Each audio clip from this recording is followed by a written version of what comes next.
ایبک اس کے سر پہ کھڑا کھا جانے والی نظروں سے اسے گور رہا تھا، یعنی احمد کی دی گئی خبر درست تھی۔ ایبک جسے وہ 2 گھڑی برداشت نہیں کر سکتی تھی، پوری زندگی کے لیے اسے اس کے سر پر مسلط کیا جا رہا تھا۔ خالہ ٹھیک ہے، آپ نے مجھے پالا ہے، لیکن آپ اپنے احسانوں کا بدلہ مجھ سے یوں نہیں لے سکتی۔ آپ اپنے آوارہ اور لفنگے بیٹے کو میرے سر پہ یوں نہیں تھوپ سکتی۔ شدت جذبات میں وہ کچھ زیادہ ہی بول گئی تھی۔ کیا؟ بارود کے ڈھیر پہ بیٹھا ایبک پھٹا۔ میں آوارہ اور لفنگا؟ تمہیں کہنے کی ہمت بھی کیسے ہوئی؟ تم خود کیا چیز ہو؟ آئینے میں کبھی شکل دیکھی ہے اپنی؟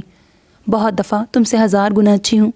تم تو جتنے زیادہ لمبے ہو تمہاری عقل اتنی ہی ٹخنوں میں ہے۔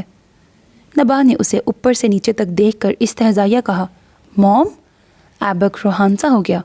دیکھ رہی ہیں آپ اس لڑکی کی گز بھر کی زبان؟